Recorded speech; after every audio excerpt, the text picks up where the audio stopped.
আসসালামু আলাইকুম। আজকে আমরা যে বিষয়টাতে কথা বলবো সেটা হচ্ছে হাইপোগ্লাইসেমিয়া। হাইপোগ্লাইসেমিয়া কি?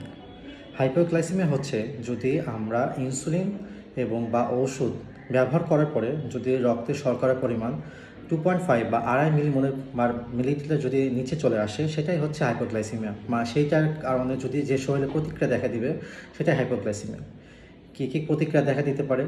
শরীর কাঁপতে থাকা, খুব ঘন ঘন নিঃশ্বাস নেওয়া, বুক ধড়ফড় করা, শরীরে ঘাম হওয়া, মানুষ অস্বাভাবিক আচরণ করতে পারে, প্রচণ্ড বুক ধড়ফড় করতে পারে, ক্ষুধা বেশি লাগতে পারে, অস্বাভাবিক আচরণ করা বা মাথা ব্যথা হতে পারে এবং জ্ঞান হারিয়ে যাওয়ার মতো কিন্তু কন্ডিশন হতে পারে হাইপোগ্লাইসেমিয়াতে। আমার এই ভিডিও করার উদ্দেশ্য হচ্ছে আপনাকে সিম্পল এবং সহজ ভাষায় ডায়াবেটিসের সম্পর্কে ধারণা দেওয়া। তো সেটাই টপিক্সে আমরা আলোচনা করতে আজকে হাইপোগ্লাইসেমিয়া আলোচনা করছি। তো হাইপোগ্লাইসেমিয়া হলে আসলে আপনি বুঝবেন কীভাবে যে হাইপোগ্লাইসেমিয়া হয়েছে কিনা? তো হাইপোগ্লাইসেমিয়ার মূল লক্ষণগুলো হচ্ছে আপনি ওষুধ ব্যবহার করলেন বা ইনসুলিন ব্যবহার করলেন, করার পরবর্তীতে আপনি কিছু খাওয়া দাওয়া করলেন না, না খেয়ে আপনি হাঁটতে চলে গেলেন বা ব্যায়াম করলেন, হঠাৎ করে কোনো কাজ বেশি করে ফেললেন, যেটার কারণে আপনার শরীরের ঘাম বেশি হলো বা পানি শূন্যতা হলো, কিন্তু কারণে পাতলা পায়খানা হতে পারে, বমি হতে পারে। এই সকল কারণে কিন্তু বা ওষুধ বেশি খেয়ে ফেললেন, ভুল করে ইনসুলিন বেশি নিয়ে ফেললেন, সেই ক্ষেত্রে কিন্তু হাইপোগ্লাইসেমিয়া হতে পারে।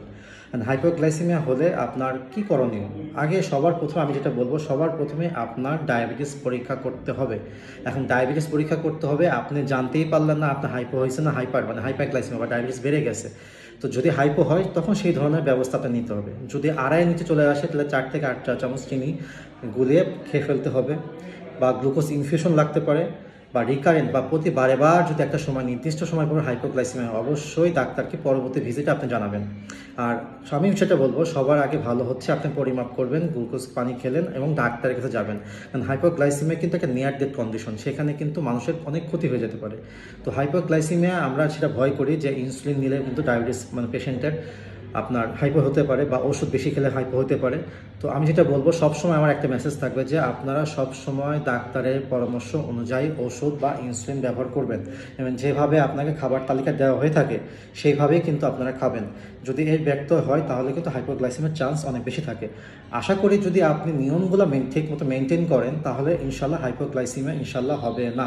আর হাইপোগ্লাইসেমিয়া সবসময় যখন আপনার যদি হয়, আপনি যদি বারে বারে একটা হাইপোগ্লাইসেমিয়া হয়ে থাকে, তাহলে কিন্তু পরবর্তী ভিজিটে ডাক্তারকে অবশ্যই বলবেন যে আমার ওই সময়টা বা ওই দিন এই সময়টা আমার হাইপোগ্লাইসেমিয়া হয়েছিল বা আমার ডায়াবেটিসটা এত কমে গিয়েছিল।